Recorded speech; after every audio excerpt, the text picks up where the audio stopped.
What up, nerds? Welcome back to the channel.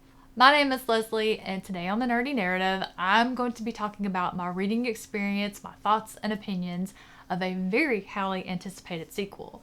The first book in this series, I loved it so much that I've read it twice now and just could not wait to read book 2. I was finally able to do that, and now I am stuck waiting on the third book, but fortunately, the third book is going to be out in the next few weeks. I did put in for the ARC. Fingers crossed they approved me for it. I haven't heard anything yet, but I'll be checking that email daily. The book that I'm talking about today is Chasm by Stacey McEwan. Angry Robot Books just released the trade paperback edition that is just absolutely gorgeous. This came out on August the 6th. Trade paperback is what I prefer to collect from my personal library, and it's just great timing because the paperbacks come out. Now I can get my hands on Valley to read that one, complete the trilogy. Of course, I'm going to tell y'all all about it, starting with Chasm. I cannot thank my friends over at Angry Robot Books enough for gifting me a beautiful copy of this trade paperback to read and to add to the library and talk about it with all of you. I did purchase the audiobook with my own funds because I prefer to immersion read, and sometimes I just can't get my brain to shut off from the day when I want to sit down and read. It just wants to keep thinking about stuff, and so I have found that if I put my headphones in and get my audiobook going and follow along with my eyes, I'm able to sink and immerse myself immediately into the book, which is exactly what I want. And while we're talking about the audiobook, there is a different narrator for Chasm than there was from Ledge. Honestly, I couldn't tell the difference between the two narrators, except Hannah pronounced Ryan's name differently. She also slowed down Salem so that I could understand his accent a little better. So if I had to pick between the two, I'm going to go with Hannah. Loved her narration, loved her accent, loved the depth of emotion that she brought to the characters of this story. So I would absolutely recommend the audiobooks for both Ledge and for Chasm. Before I start talking about the book description for Chasm, I do think that if you haven't read the first book in the series, Ledge, this is where you need to cut this off, because I do think, while I'm going to do my best to dance around them,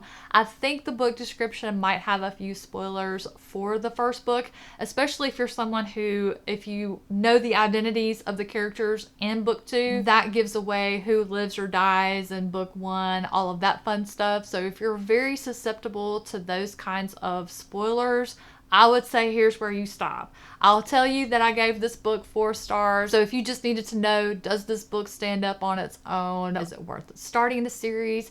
If you just like a little romance, not a whole lot of romance, I think you're safe here, because I gave this one a spice level of 1, which means love scenes aren't detailed. It's more of a summary or behind a closed door, and usually only one intimate scene that you can usually find at the end of the book. That's what a level 1 entails for me. Hopefully that's enough non-spoiler information to let you know that this is a series to invest your time in. So thank all y'all for watching, and I'm assuming if you're still here, you have read Ledge and you were left on that ledge wondering what in the world was going to happen in book 2. Chasm picks up right where Ledge left off, with Dawsyn being thrown into the Queen's dungeon, and she is just ripped to shreds with grief over Ryan. Dawsyn has faced so many hard things for the majority of her life where she grew up on the ledge, and this one that she's in now,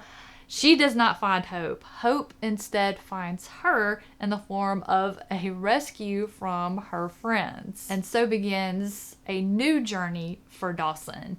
Her journey to find a way to rescue the people from the ledge, self-discovery, rebuilding trust, rebuilding the strength of her character, shoring up her walls again. After going to the queens for help and ending up in their dungeon, Dawsyn's next plan is to approach the Glacians, the half-breeds, the Isgwai, and asks them if they will help her rescue the people from the ledge. And the response, the reception is not quite what she was expecting. I know it was not what I was expecting. That's about as in-depth to the book description as I can get and keep it spoiler-free. Let's talk about what I loved about Chasm and a couple of things that didn't work for me. Now again, I'm assuming you're watching this because you read Ledge and you remember how that one ended. Understandably, there was a change in our character dynamic. We got a lot of new additions to the friend group and everybody saw some character development. It wasn't just the main characters like it was in the first book. I really enjoyed not only getting to know these characters more, but getting to spend such quality time with them. On the other side of that character coin, here is one of the things that I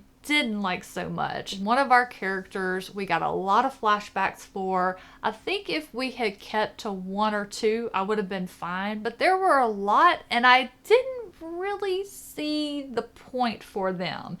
And that may be because I had no doubt the strength and moral integrity of this character. So the flashbacks didn't give me anything new. They didn't change my opinion. They didn't alter it.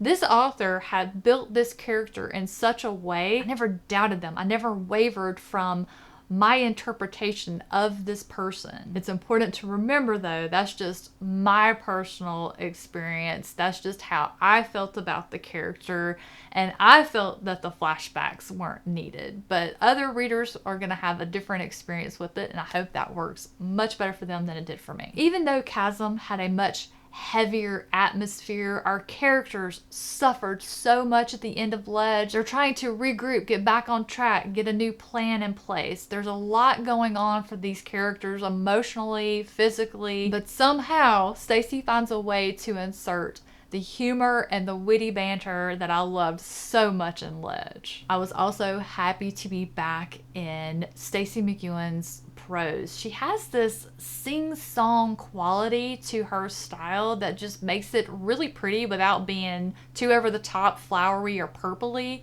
And I have a quote that I wrote down that just really had an impact, but it shows her writing style and it shows a couple of the themes that she has in this book, which I mentioned already: self-discovery, trust, just the resolve to build up the strength to get back on your feet after you've been knocked down. And here's the quote that I wanted to share. Dawsyn lets the mage's strength imbue her, the truest power between women. In Baltise, she can see the sliver of connection she still reaches for after all these years. That tether of solidarity, her den of girls.